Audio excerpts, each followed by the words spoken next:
7 tanda kamu perlu ke psikolog. Ada nggak kalian di sini yang kepikiran mau ke psikolog, tapi masih maju mundur? Lalu ada kepikiran emang harus banget ya gue ke psikolog? Atau masalah gue kayaknya nggak parah-parah banget sampai gue harus ke psikolog?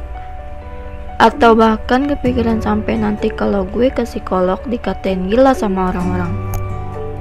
Kalau mengalami ini, tenang aja karena lo nggak sendirian.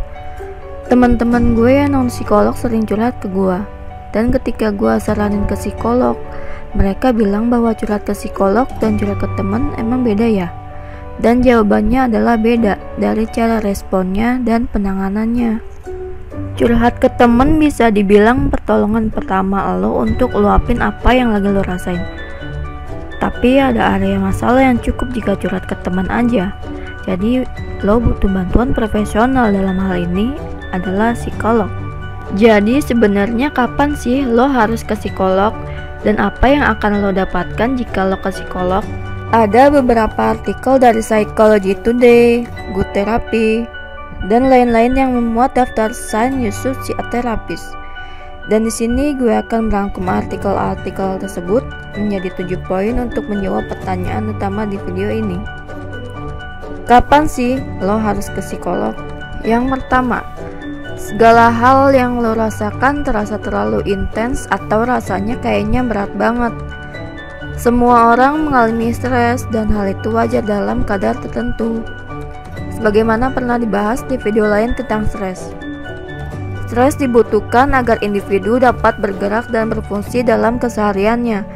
Namun gak jarang pula stres yang kita alami terasa berat sehingga kita merasa overwhelmed dan akhirnya justru gak bisa melakukan apa-apa. Selain stres, hal ini juga dapat diterapkan kalau kalian lagi merasa emosi, marah, khawatir, sedih yang berlebihan. Ngerasain emosi yang berlebihan tentunya hal yang wajar karena toh kita manusia. Namun hal ini akan menjadi persoalan lagi ketika kita merasakannya itu sudah berkelanjutan atau sudah sering banget sampai mengganggu keberfungsian hidup kita. Jadi kalau kalian sudah merasakan emosi stres atau emosi negatif yang berlebihan, itu udah jadi alasan kenapa kalian harus ke psikolog. Yang kedua, lo merasa lelah yang berkepanjangan. Well, semua orang tentu merasa lelah. Tetapi lelah yang berkepanjangan bisa termasuk sebuah masalah loh. Lelah yang berkepanjangan di sini dimaksud sebagai lo merasa kurang tidur padahal jam tidur lo udah termasuk lama, atau merasa susah banget untuk bangun tidur. Kalau hal ini udah mengganggu aktivitas keseharian lo, nggak ada salahnya lo untuk mengecek ke psikolog, karena nggak jarang gangguan psikolog seperti depresi biasanya disertai dengan lelah yang berkepanjangan. Yang ketiga, lo mengalami kehilangan. Konteks kehilangan yang dibahas di sini bisa banyak banget. Bisa karena lo berluka, ada orang yang sayang meninggal, putus cinta, atau dipecat dari pekerjaan. Setiap orang mengalami hal ini, melewati masa berluka atau biasa yang dikenal dengan proses grief. Hal ini biasanya dimulai dengan denial, marah, bergaining, kesedihan yang amat sangat atau intens, hingga akhirnya lo bisa menerima situasi yang terjadi. Selama proses ini pun grief biasanya mengganggu keseharian lo. Tapi kalau lo merasa proses ini udah membuat lo menjauh dari teman atau keluarga lo, atau membuat lo mau melakukan hal yang kurang baik, ini mungkin udah saatnya lo pergi ke psikolog. Yang keempat, lo merasa lo menjauh dari kehidupan sosial lo.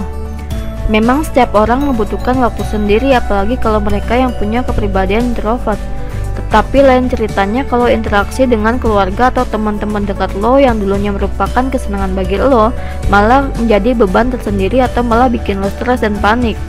Kalau hal ini udah terjadi, nggak ada salahnya lo pergi mengecek ke psikolog. Yang kelima, lo menggunakan barang berbahaya sebagai cara melarikan diri.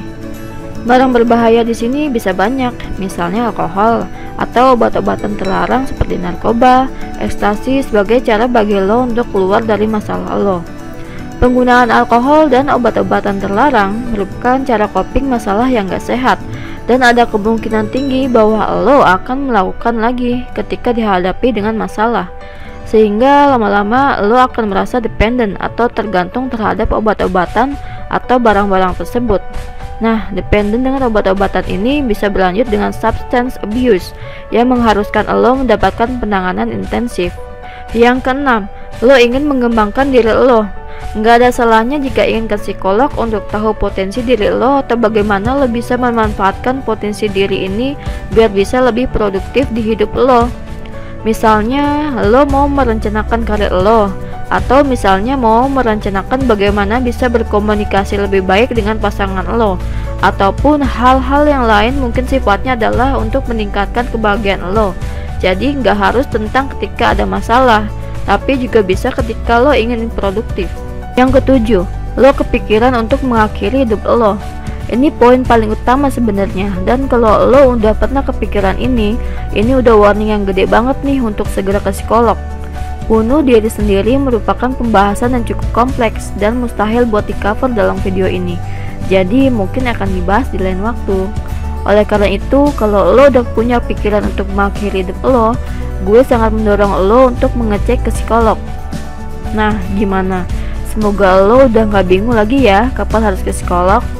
Well, ternyata ke psikolog gak cuma buat orang yang punya masalah atau punya gangguan, tapi buat semua yang ingin sehat jiwa dan bahagia sehingga bisa terus berproses menjadi 1% lebih baik setiap harinya. Karena itu adalah tujuan dari Titik Balik.